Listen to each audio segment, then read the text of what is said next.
भगवान देवाधिदेव महादेव को जल चढ़ाते हैं, उसके 5 अलग अलग तरीके हैं। बहुत सावधानी से सुनना कथा, आपकी और हमारी जिंदगी की सार्थकता को सिद्ध करने वाली कथा। आज पंजाब की इस पवित्र भूमि पर अगर ये प्रसंग निकला है तो इसको आप अगर सुनेंगे तो आपका जीवन सार्थक होगा। शिव जी को 5 तरह से जल चढ़ाने का तरीका है। जैसे पंचामृत होता है, दूध, दही, शहद, घी, शक्कर, ये सब पंचामृत के अंतर्गत आते हैं। उसी तरह शंकर जी को 5 तरह से जल चढ़ाने का क्रम वर्णित किया गया। अब उसको समझेंगे, बहुत सावधानी से समझिएगा। पहला, जल लेकर आए, सीधे डायरेक्ट शंकर भगवान के शिवलिंग पर चढ़ा दिया। ये प्रथम जल का चढ़ाने का तरीका। दूसरा, जहां से पानी बहकर जाता है, जहां से जल बहकर जा रहा है, उसके ठीक विपरीत जल उत्तर में जा रहा है, आप दक्षिण में खड़े होंगे और दक्षिण में खड़े होकर उत्तर की ओर मुख करेंगे और शिव जी को जल समर्पित करेंगे। ये रोग मुक्ति करने वाला है और हमारे रोग पर हमें विजय प्रदान करने वाला है। ये जल चढ़ाने का। एक सीधे मंदिर में गए, लोटा भरकर जल उठाया, शिव जी को चढ़ा दिया। दूसरा जल, जहां से पानी बहता है, शिव जी का चढ़ा हुआ जल जहां से बहकर जाता है, उसके ठीक विपरीत में शिव जी का जल इधर जा रहा है तो तुम यहाँ खड़े हो, तुम यहाँ बैठो, यहाँ मत बैठना, यहाँ मत बैठना, इधर बैठो। अगर रोग का निवारण है तो यहाँ बैठो। तीसरा, अशोक सुंदरी से जल चढ़ाते चढ़ाते शिवलिंग तक लेकर जाना और शंकर भगवान के शिवलिंग पर पूर्ण जल समर्पित करना। ये तीसरा तरीका। ये कार्य की सिद्धता के लिए हम जब किसी से आस न लगाकर परमात्मा से विनती करते हैं तो वो विनती करने का तरीका। तीसरा। चौथा, शिव जी पे चढ़ा हुआ जल 5 जगह पर समर्पित करना। गणेश जी, कार्तिकेय, अशोक सुंदरी, शिवलिंग और जलाधारी। ये चौथा क्रम है। जब जिस नारी का, जैसे एक पत्र है, देखिए,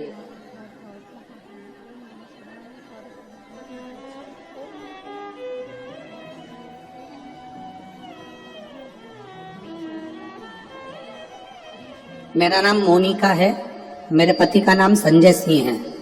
मैं दिल्ली स्वरूप नगर की निवासी हूँ। कहीं बैठी हूँ तो हाथ हिला सकती हैं। अगर कहीं बैठी हूँ तो हाथ हिला सकती हैं। मेरा नाम मोनिका है, मेरे पति का नाम संजय सिंह है। मैं दिल्ली स्वरूप नगर की निवासी हूँ। मेरा फोन नंबर ये है। कहीं बैठी हैं? अच्छा, सीढ़ी पर है। ठीक है, आप हाथ हिला दीजिए। श्री शिवाय नमस्तुभ्यम। ठीक है, कैमरे वालों को दिख गया है ना? ठीक है। भोले बाबा की कृपा का मैं क्या वर्णन करूं गुरुदेव। आप जो जल चढ़ाने का तरीका वर्णित करते हो, अगर उसको नियम से धारण करने वाला व्यक्ति होता है तो बाबा सुनता जरूर है। गुरुदेव, 2013 में मेरी शादी हुई, मुझे संतान का सुख नहीं हुआ। 10 साल हो गए, औलाद नहीं।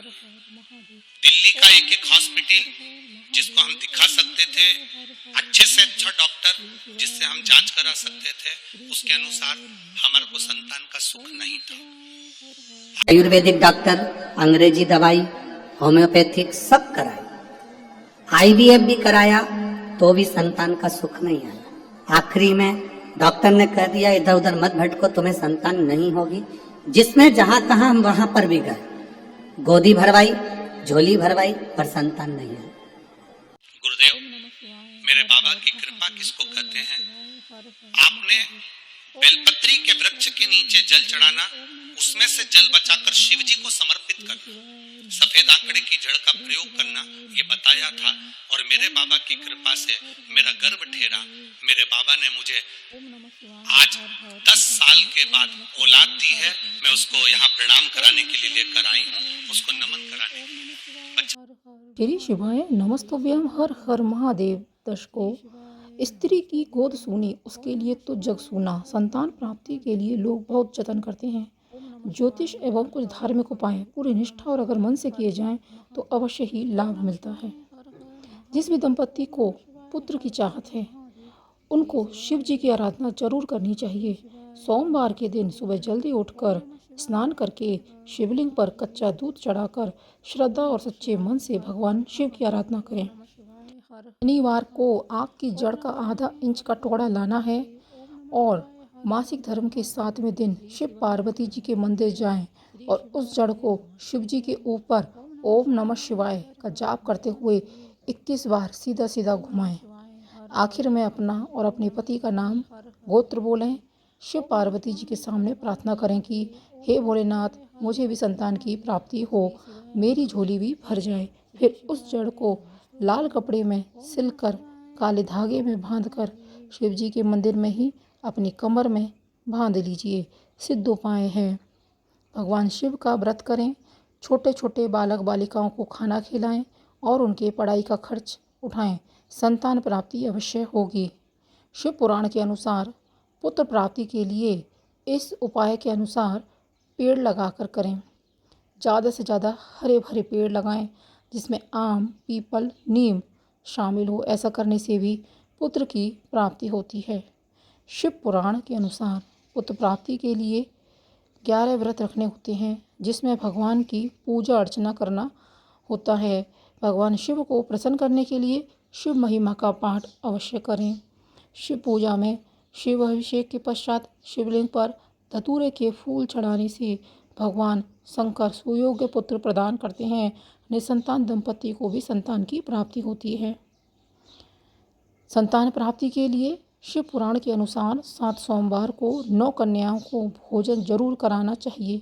शिव जी की पूजा करनी चाहिए और अगर आप श्रावण मास में ऐसा करते हैं तो पुत्र प्राप्ति अवश्य होती है। भगवान शिव का अभिषेक कराएं। सूर्योदय के समय तिल के तेल का दीपक पीपल के पेड़ के पास जलाएं, आपको लाभ अवश्य मिलेगा। माँ दुर्गा के दरबार में सुहाग सामग्री चढ़ाएं। सिद्ध कुंजिका स्रोत का पाठ करें, अवश्य ही लाभ होता है।